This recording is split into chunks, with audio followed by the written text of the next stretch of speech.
Hello everyone, welcome to making success. दोस्तों, आज हम आप लोगों को जेबी गुप्ता बुक का सॉल्यूशन स्टार्ट करेंगे। ठीक है, जेबी गुप्ता बुक सॉल्यूशन आपको पहले लेसन से लेकर एंड लेसन तक, जैसे राजपूत बुक की पेड क्लास में मैंने पढ़ाया है, पहले लेसन से लेकर 30 लेसन तक किसी भी क्वेश्चन में एक एक क्वेश्चन को विद कंसेप्ट बताया है। उसी तरह से अब जेबी गुप्ता मैं आज स्टार्ट करने जा रहा हूं आप लोगों को यूट्यूब पे।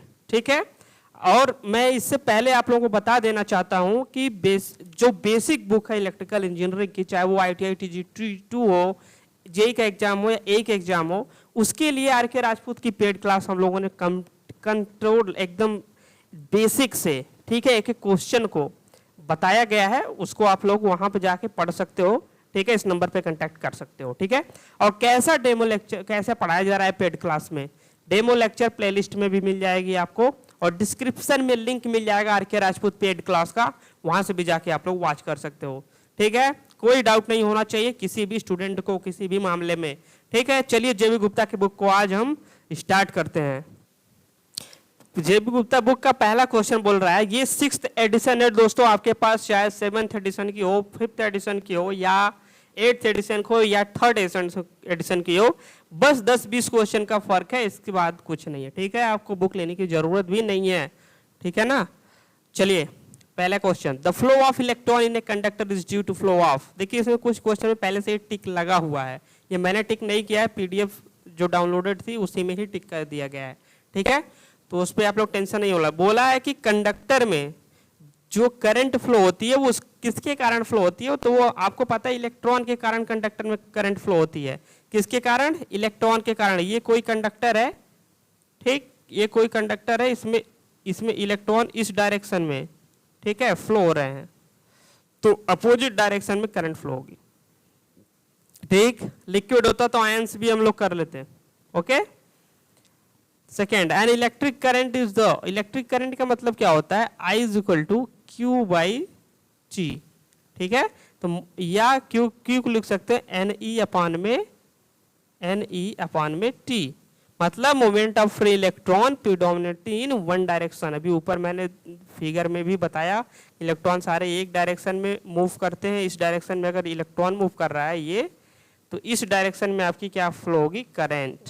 ठीक है, कॉपर है रेजिस्टिविटी, कॉपर की रेजिस्टिविटी दी दिया है rho. What is the end resistance of the copper strip, 2 centimetre long with cross sectional area. ठीक है, लेंथ कितना दिया है, 2 सेंटीमीटर।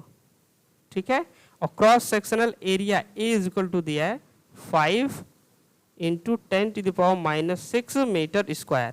mm में था तो इसको हमने कन्वर्ट के मीटर में स्क्वायर में कर दिया। ठीक है, और 2 सेंटीमीटर है तो इसे आप लिख सकते हो 0.02 मीटर। ठीक है, रो भी बताया हमको। अब निकालना क्या है हमको, resistance. R is equal to होता है हमारा, सिंपल सा एकदम फॉर्मूला यूज होगा इसमें। कौन सा फॉर्मूला यूज होगा, देखिए, R इज इक्वल टू होता है रो L अपान में A। ठीक है, रो की वैल्यू इन्होंने दे रखा है 17 × 10⁻⁻19 × L। L मीन्स 0.02 अपान में A मीन्स 5 × 10⁻⁻6। ठीक है, अब इसको जब हम लोग सॉल्व करेंगे, ठीक, क्या सॉल्व करेंगे, इसको जब सॉल्व करेंगे तो आएगा 68 × 10⁻⁻6 ओम, मतलब इसको आप लिख सकते हो 68 माइक्रो ओम। ठीक है, ऑप्शन क्या आ जाएगा इसका, बी। देखिए दोस्तों, किसी भी क्वेश्चन प्रॉब्लम आए, यहाँ पे हम लोगों ने जो ठाना है कि एक एक क्वेश्चन करते हुए चलेंगे विद कंसेप्ट।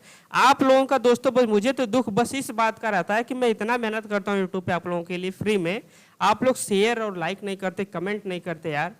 बस ये आप लोग कर दिया करिए, ताकि जो बाकी स्टूडेंट उनको पता चले कि यहाँ पे जो कंटेंट दिए जा रहे हैं एकदम रियलिटी वाला कंटेंट दिए जा रहे हैं। ये नहीं कि आपको बस कहीं से 50 क्वेश्चन छांट के बस दे दिया गया। ठीक है, 3 बुक को यार मैंने राजपूत पढ़ा दिया, BK मेहता 1 लेसन से 20 लेसन पढ़ा दिया, वो भी खत्म कर दूंगा। और जेबी गुप्ता अब क्या आप लोगों के लिए बच रहा है बताइए, कुछ भी नहीं। तो आप लोग बस शेयर करिए, लाइक करिए और कमेंट करिए धुआंधार एकदम। जितने स्टूडेंट देख रहे हैं कम से कम उतने लाइक और कमेंट जरूर करें और शेयर जरूर करें। ठीक है, 4th नंबर पे चलते हैं। The condition for validity of Ohm's law is the, अब देखिए ओम्स लॉ होता है V equal to I R. ये तब लागू होता है जब हमारा टेम्परेचर क्या होता है, टेम्परेचर होता है कांस्टेंट। ठीक है, क्या होता है, temperature constant. For a fixed supply voltage the current flowing through a conductor, ठीक है, फिक्स्ड मतलब V क्या है, सब फिक्स है, और current flowing through a conductor will increase when, मतलब करंट इंक्रीज हो रही है व्हेन, कब इंक्रीज होगी, कब इंक्रीज हो सकती है, जब आपका R equal to R proportional to the L। ठीक है, जब लेंथ घट रही है तो रेजिस्टेंस घट रहा है तो आपका करंट क्या होगा, तब इंक्रीज होगा। ठीक है, तो ऑप्शन बी। देखिए कंसेप्ट क्या लगा यहाँ पे, लेंथ इज रिड्यूस, लेंथ घटने का मतलब रेजिस्टेंस कम हो गया, रेजिस्टेंस अगर कम होगा तो करंट ऑटोमेटिकली क्या हो जाएगी, बढ़ जाएगी। ठीक है, आप लोगों को कुछ कोई भी कंफ्यूजन लेके नहीं चलना है। ठीक है, जैसे मैं बता रहा हूँ ऐसे ही लेके चल, आराम से पढ़िए। किसी भी क्वेश्चन प्रॉब्लम आती है तो डायरेक्ट कांटेक्ट करिए इस नंबर पे जो मैंने दिया स्टार्टिंग में। ए 12 volt automobile light is rated at 30 watt. The total charge that flow through the filament in 1 minute, देखिए टोटल चार्ज फ्लो हमको यहाँ पे फाइंड करना है Q। देखिए क्वेश्चन कहाँ कहाँ पूछा है, यूपीएससी, आईईएस, ईटीई फर्स्ट और 2014 का क्वेश्चन है ये। ठीक है, अब देखिए 12 वोल्ट का क्या है आपका ऑटोमोबाइल लाइट है। ठीक है, और रेटेड है 30 watt. The total charge that flows through the filament in 1 minute, time कितना दिया है 1 मिनट मतलब 60 सेकेंड। अब हमको ये इतना तो पता होता है Q इक्वल टू होता है I इंटू टी। ठीक है, I इंटू टी, आई कहाँ से निकलेगा, P equal to V I से, P equal to V I, I equal to हो जाएगा 30 अपॉन में 12। ठीक है, Q इक्वल टू 30 अपॉन में 12 इंटू टाइम है 60। ठीक है, तो आपका आंसर कितना आ जाएगा 150 कूलम। कुछ था इसमें, इतने फॉर्मूला किसको नहीं पता होता है बताइए, कुछ था, लेकिन ये तभी आता है जब आपका कंसेप्ट क्लियर हो। ठीक है, कैसे यूज होना है फॉर्मूला और कैसे हमको सॉल्व करना, कुछ प्रैक्टिस की भी इंपॉर्टेंस होती है। 7th देखिए, if the length of a wire resistance is uniformly stressed to n time its original value, its resistance, देखिए पहले लेंथ इतनी थी L, अब इसको खींच दिया गया, इधर से भी यूनिफॉर्मली खींच दिया गया, अब लेंथ हो गई फाइनल N इंटू L। ठीक है, तो कितनी हो गई N इंटू L। देखिए यहाँ पे कंसेप्ट हम बताएंगे आपको, बहुत ही इंपॉर्टेंट कंसेप्ट है वो। देखिए अगर इसे हम सॉल्व करें, ठीक है, हमको तो पता है कि R इज इक्वल टू होता है रो L बाई ए। ठीक है, अगर A को यहाँ पे लिख दे हम, A is equal to V by L, L ऊपर चल जाएगा तो आ जाएगा रो L स्क्वायर अपॉन में V। ठीक है, यहाँ से आ गया। लेकिन देखिए यहाँ पे हम एक नियम आपको बता रहे हैं, डायरेक्टली आपको पता होना चाहिए कि अगर कोई भी L लेंथ का वायर है, कोई भी L लेंथ का वायर है, उसे आप अगर N खींच करके N टाइम्स NL कर दे रहे हो तो उसका रेजिस्टेंस N स्क्वायर R बढ़ जाएगा। ठीक, खींच के मतलब एक खींचेंगे तो एरिया क्रॉस सेक्शन यहाँ पे पतली होगी ना, पहले एरिया इतना था, अब कितनी हो गई, इतनी हो गई एरिया। ठीक है, जब लेंथ बढ़ाएंगे तो एरिया क्रॉस सेक्शन क्या होगा, कम होगा। ठीक, अगर यही बोलता कि आपका L लेंथ का वायर है, देखिए ध्यान से सुनिएगा, ये बोलता आपका ये L लेंथ का वायर है और उसमें हम और वायर इसमें क्या कर दिए, ऐड कर दिए, वायर कितना हो गया N इंटू L। ठीक, ऐड किए, खींचे नहीं है, खींच के नहीं बढ़ाया गया है, ऐड किए, तब हमको डायरेक्टली फॉर्मूला लगाते R proportional to the L से। ठीक है, R प्रोपोर्शनल टू L लगाते तो आपका रेजिस्टेंस बढ़ जाता है N इंटू R। ठीक, तो अगर खींच के बढ़ाया जा रहा है तो N स्क्वायर R होगा, अगर ऐड करके कर रहा है तो N R होगा। ठीक है, ये कंसेप्ट आपको बताना था यहाँ पे। देखिए, what happens to the resistance of a conductor if its length is increase 3 times and diameter is halved. देखिए रेजिस्टेंस ऑफ ए कंडक्टर अगर लेंथ को हम इंक्रीज करके 3 times कर रहे हैं, ठीक है, एंड डायमीटर का मतलब एक तरीके से रेडियस को हम कर दे रहे हैं हाफ, तो क्या इफेक्ट पड़ेगा, R इक्वल टू क्या होता है रो L अपॉन में A। ठीक है, L अपॉन में A होता है, तो सीधे सीधे अगर 3 टाइम्स है तो 3 अपान में और इंटू फिर यहाँ पे पाई डी स्क्वायर अपान में 4 होता है। ठीक है, 4 का तो यहाँ पे कांस्टेंट होगा, यहाँ पे 4 आ जाएगा, ये वाला 4। ठीक, क्योंकि पाई आर स्क्वायर बाई 4 हो जाएगा सीधे सीधे, अगर आर बाई 2 आप कर रहे हो तो। ठीक है, तो यहाँ आर स्क्वायर बाई 4 करिए। ठीक, तो यहाँ 4 ऊपर चलते कितना आ जाएगा 3 इंटू 4। ठीक है, तो कितना आ गया यहाँ पे आर 3 इंटू 4 मतलब 12 टाइम्स। पहले कितना आना चाहिए था, पहले तो आपका सीधे सीधे आएगा एल तो एल ही है अपान में pi r square, r proportional to the, लेकिन लेंथ को 3 टाइम्स बढ़ा देगा तो 3l हो गया, और रेडियस r बाई 2 कर देगा तो 4 ऊपर चला गया, तो 12 टाइम्स से क्या हो जाएगा, ये इंक्रीज कर जाएगा। ठीक है, समझ में आना चाहिए। क्वेश्चन नहीं समझ में आया तुरंत आप पूछिएगा मेरे से, ठीक है ना। वैसे बहुत सिंपल चल रहा है अभी एड्रॉन, लेकिन कंसेप्चुअल है। देखिए कहाँ कहाँ पे पूछा गया है, UPSC IAS electrical engineer prelims 2017 question है। A draw wire of resistance 5 ohm further drawn so that its diameter becomes 1/5। एक डायमीटर d था, अब बिकम्स हो गया 1/5 1/5 d। ठीक है, अब this original what is the resistance with volume, what is the resistance with volume remaining the same। ठीक, अब वॉल्यूम सेम है, अब रेजिस्टेंस क्या होगा, वॉल्यूम सेम का मतलब लेंथ यहाँ पे v एरिया इंटू लेंथ जो है चेंज नहीं हो रहा है। ठीक है, तो कि क्या हो जाएगा यहाँ पे, तो यहाँ पे क्या हो जाएगा r प्रोपोर्शनल टू क्या हो जाएगा एल स्क्वायर अपान में v क्या हो गया आपका कांस्टेंट, तो r प्रोपोर्शनल टू सीधे सीधे। तो यहाँ पे पहले हम आपको डायमीटर से रिलेशन बनाना पड़ेगा, क्योंकि डायमीटर को चेंज कर रहा है, लेंथ का तो इधर उधर कर नहीं रहा है। ठीक है, तो पहले हम लोग क्या करते हैं, डायमीटर से इनका रिलेशन बनाते हैं। ठीक है, डायमीटर 1/5 किया जा रहा है, आपको इतना बस पता होना चाहिए, जो कि क्वेश्चन में दिया गया है। ठीक है, कुछ अलग से नहीं करना है। ठीक, डायमीटर कितना दिया गया है, पहले d था, अब हो गया d अपान में 5। ठीक, अब देखिए डायमीटर से हम क्वेश्चन को सॉल्व कर रहे हैं। r प्रोपोर्शनल टू होता है रो l अपान में पाई d स्क्वायर बाई 4। ठीक, रो l अपान में a pi d square upon में 4। ठीक है, अब यहाँ पे पहले हम वॉल्यूम वाला क्या लिखें, फॉर्मूला लिखें। क्या करें, यहाँ पे एरिया से मल्टीप्लिकेशन कर दें और नीचे भी एरिया से मल्टीप्लिकेशन कर दें, मतलब पाई डी स्क्वायर बाई 4 से। ठीक है, तो यहाँ पे हम जब इसको क्या करेंगे, अब बनाएंगे फार्मूला, तो लिखेंगे R is equal to rho V upon में पाई डी स्क्वायर। ठीक है, पाई डी स्क्वायर अपान में 4 का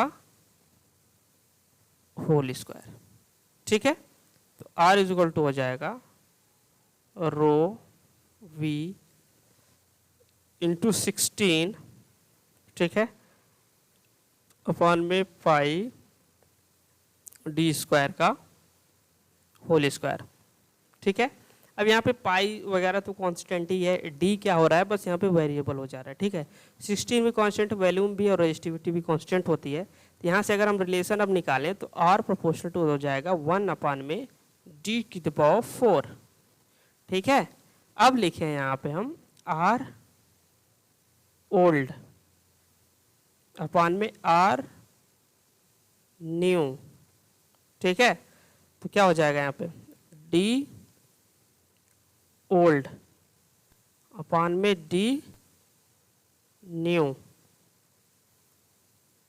ठीक, यहाँ पे थोड़ा सा मिस्टेक होगा क्योंकि D नीचे है ना इन्वर्सली, तो R ओल्ड के जब होगा तो यहाँ पे R उल्टा लिखा जाएगा। ठीक है, अपोजिट है ना, तो R न्यू यहाँ पे न्यू लिखोगे और फिर यहाँ पे ओल्ड। ठीक है, अब यहाँ से निकालोगे आप R न्यू, मतलब जो न्यू वाला रेजिस्टेंस है is equal to R old, new इधर लेके चल रहे हैं, फिर R ओल्ड कितना है 5 ओम इंटू, ठीक है, आर ओल्ड इंटू क्या हो जाएगा, D old, D old, D old मतलब डी, और इसके बाद कितना, डी न्यू, डी न्यू कितना हो जाएगा, देखिए मैंने आर न्यू की वैल्यू निकाली है, आर न्यू उधर आ जाएगा, ये दोनों इधर जाके क्या हो जाएंगे, ये इधर चला ऊपर न चला जाएगा, ये नीचे आ जाएगा, ठीक है, डी ओल्ड और फिर इसके बाद डी न्यू, डी अपान में 5 का फोर्थ।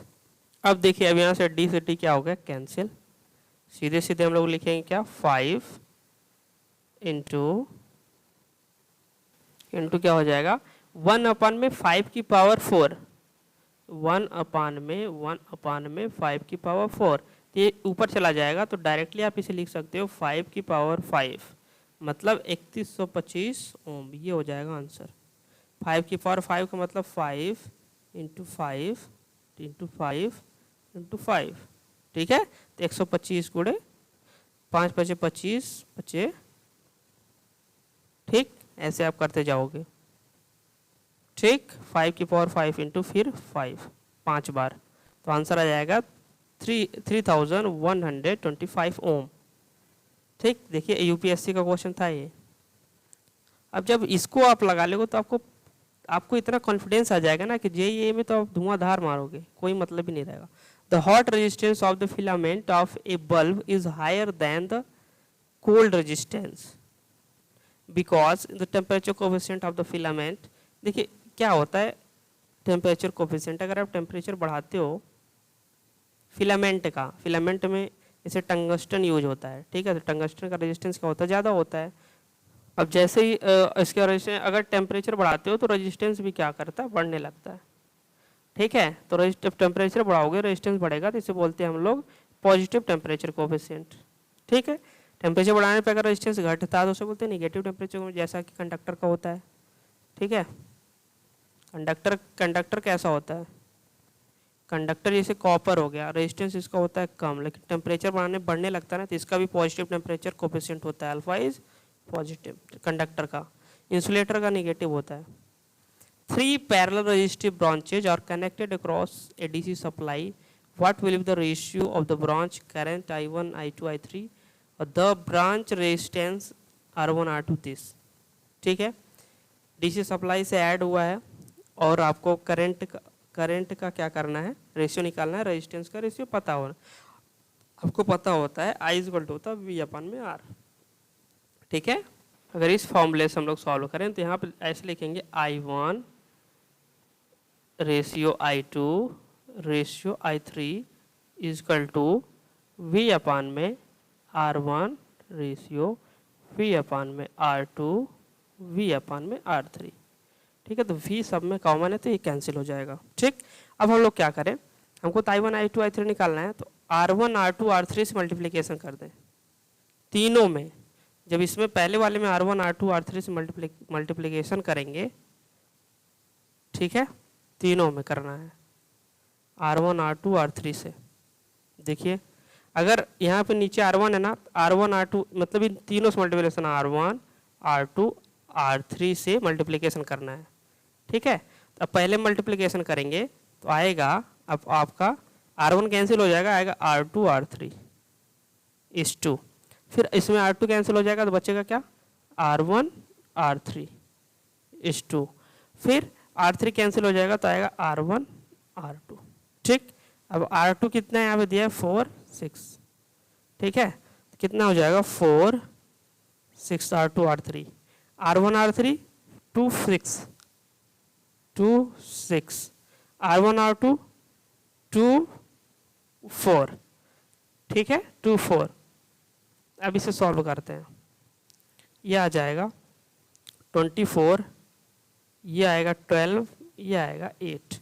अब 4 से कैंसिल करो, 6 इंटू 2 6 इंटू 3 इंटू 2, ठीक है, 6 इंटू 3 इंटू 2, रेशियो में 6:3:2। देखिए क्वेश्चन सिंपल था, लेकिन आपको ये रेशियो आना चाहिए, इसमें आपको रेशियो भी पूछ लिया है, ठीक है, कि ऐसे ऐसे सॉल्व होता है। 3 parallel branches of the resistor are connected across a DC sources shown in the figure दिया गया है, what is the I1 I2 ऐसे रेशियो, फिर वही पूछा गया है, तो पहले हम फिगर को देखते हैं।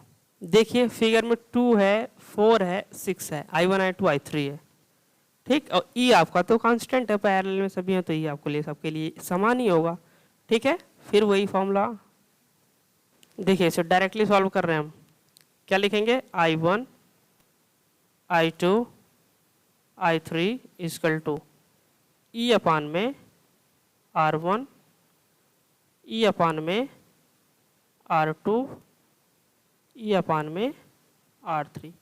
ई सब में सेम है, हो जाएगा कैंसिल, आएगा क्या, 1 अपान में R1, R1 मीन्स 2R,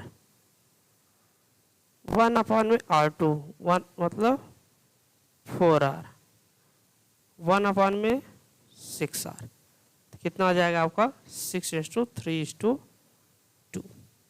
ठीक है। Answer is C. सॉल्व करने के बाद मतलब आप 24 से क्या कर सकते हो, 12 से मल्टीप्लाई कर दो, आंसर आ जाएगा 12 से सब में, ठीक है। 13 देखो, far the circuit shown below, देखिए ये वाली ब्रांच, ये वाली ब्रांच जो 12 ओम की, ये देखो ये वाली ब्रांच आई है कनेक्ट करके, इसमें कनेक्ट हुई है, और ये डायरेक्टली, मतलब ये दोनों पैरेलल में हुए। फिर अब इसको देखिए, यही वाली ब्रांच गई है ऐसे, और फिर इसमें ऐड हुई है, और फिर ये वाली ब्रांच ऐसे गई है, इसमें ऐड हुई, तो ये वाला भी पैरेलल में हुआ, तो आपका ये दोनों, ये वाली ब्रांच डायरेक्टली इससे ऐड है, और ये वाली ऐसे निकल के इससे ऐड है, मतलब तीनों पैरेलल में। तीनों पैरेलल का मतलब आ गया 12 अपान में 4, मतलब 3 ओम, ठीक है। 12 अपान में 3, तीन ही रेजिस्टेंस, 4 रेजिस्टेंस होते तब करते, तो आपका आ जाएगा 4 ओम, ठीक है। तो आंसर इज 4, ओके। 12 अपान में 3, तीनों पैरेलल में यार ऐसे बन जाएगा, देखिए तीनों पैरेलल का मतलब ऐसे, वो तो फिगर आपको चकमा देता है बस, ठीक है। यहाँ पे 6 वोल्ट है, अब 12 12 12, तो आप डायरेक्टली एक रेजिस्टेंस लगा सकते हो 4 ओम का, यहाँ पे 4 6 वोल्ट और दिस, ठीक है। करंट अगर निकालना है तो I इक्वल टू V/R से निकाल सकते हो, लेकिन पूछा केवल रेजिस्टेंस ही है। 12 1 ohm resistance are used as edges of from a cube. देखिए क्यूब आपको पता है ना, क्यूब कैसा होता है, देखिए ऐसे हम बना रहे हैं, ये बोल रहा है कौन ऐसे ही आपका है, ठीक। फिर आपका यहाँ से अगर बनाना स्टार्ट किया जाए, ये आपका हो जाएगा, फिर इसमें होगा, फिर इसमें होगा, ठीक है, फिर इसमें होगा, ओके। फिर ये कौन बना रहे हो इससे, ये देखिए इससे, ये आपका इससे, और ये वाला इससे, ये आपका ये बन गया क्यूब, और सबका रेजिस्टेंस दिया गया है 1 ओम। कितना दिया गया है, 1 ओम, ठीक है। अब पूछा है कि from the resistance between 2 diagonal opposite corner, मतलब यहाँ से ले करके जो आपका ये वाला डायगोनल है, इसके बीच में हमको रेजिस्टेंस को फाइनलाइज करना है, ठीक है, मतलब बड़े वाले डायगोनल का। तो देखिए कैसे सॉल्व करते हैं इसे। हमको इसमें क्या पता करना पड़ेगा, सबसे पहले अगर हमको इसको रेजिस्टेंस को फाइंड आउट करना है, तो इसमें हम सबसे पहले हमको फाइंड ये करना पड़ेगा, जैसे कोई हम बैटरी यहाँ पे लगा दे रहे हैं या सेल लगा दे रहे हैं, ठीक है। हमको ये फाइंड करना पड़ेगा कि किस ब्रांच में समान करंट जा रही है, किस ब्रांच में गड़बड़ करंट जा रही है। जैसे यहाँ से करंट अगर I इंटर कर रही है, तो 3 ब्रांच, एक ये एक ये एक ये, तो कितना जाएगी, I/3 I/3 और I/3, 3 तो कौन ऐसे निकल गए। और फिर ये 3 वाला यहाँ से डिवाइड होगा, 3 वाला जो है यहाँ से डिवाइड होगा और 3 में फिर जाएगा, तो कितना हो जाएगा, 3 में जाएगा तो 3 में नहीं 2 में जाएगा, तो I/6, और इसमें भी I/6, ठीक, ओके। फिर इधर भी I/3 रहेगा, ठीक है, और फिर इसमें I/6 आ जाएगा। तो मतलब आपका 6 कोना ऐसा हो रहा है, 6 कोन्स, जिसमें I/6 करंट जा रही है, या I/3 जा रही है, और इसके बाद I/6। देखिए पहले इसको देखो, फिगर हम जो बनाएंगे, रेजिस्टेंस से हम सॉल्व कर रहे हैं, V/IR से नहीं, ठीक है। सबसे पहले फिगर इसका ड्रॉ होगा, 3 पैरेलल में रेजिस्टेंस बनेंगे, देखिए 3 पैरेलल में, 3 पैरेलल हो गए, ठीक।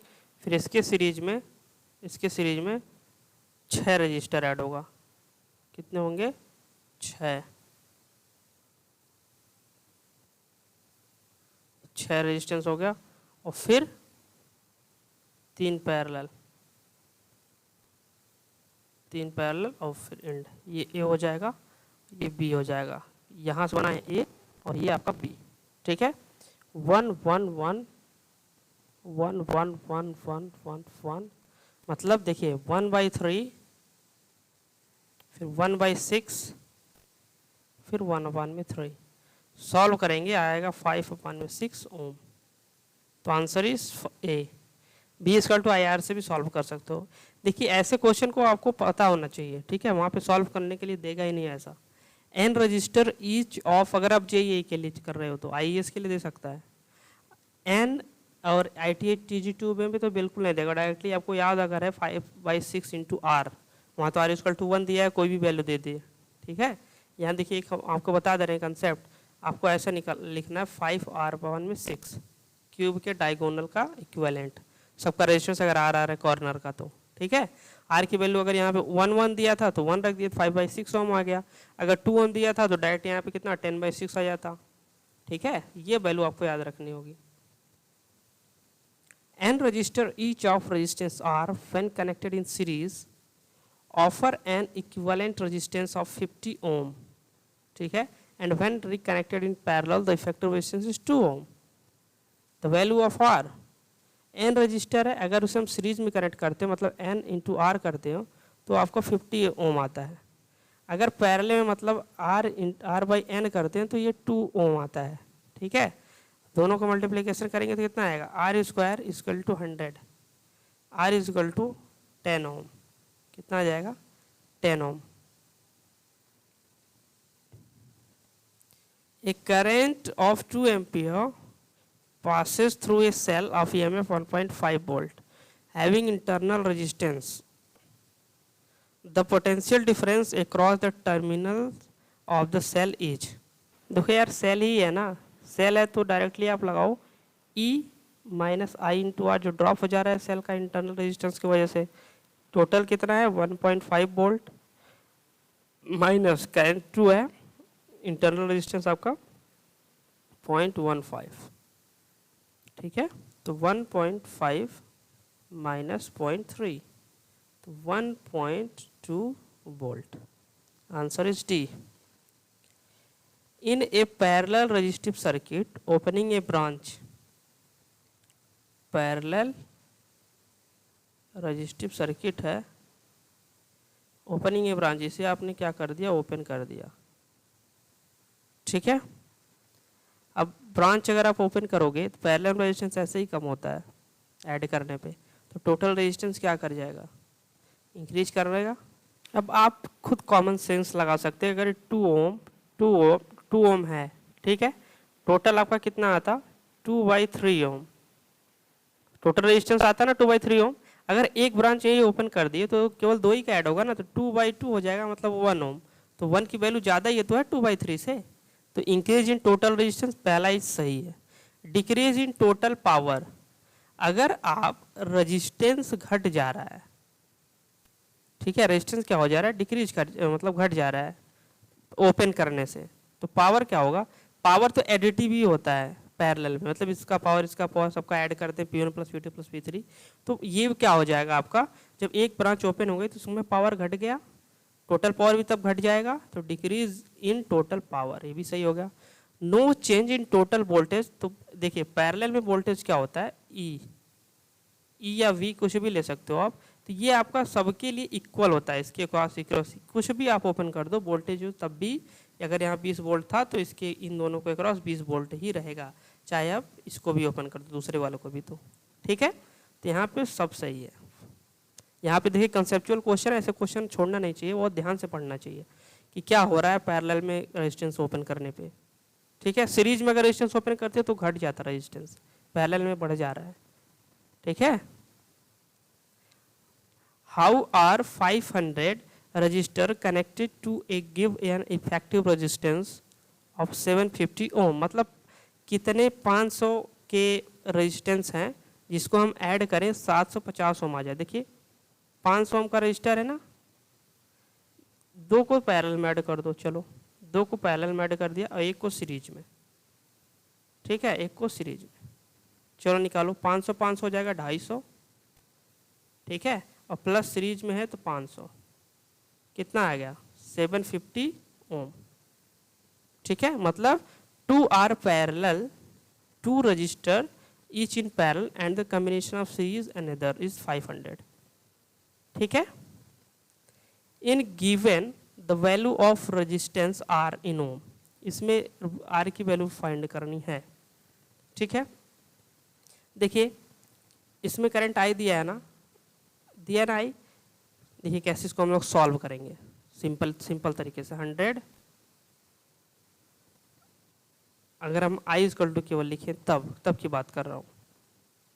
देखो यार, सबसे पहले अगर I यहाँ का I फाइंड करना है, वहाँ का I छोड़िए, वो तो दूसरा स्टेप है। ठीक है, तो हम टोटल रेजिस्टेंस निकालें, कितना आ जाएगा 10 R अपॉन R प्लस 10 और प्लस 10, तो R इक्वेलेंट यहाँ पे लिखेंगे 10 प्लस 10 R अपॉन में R प्लस 10।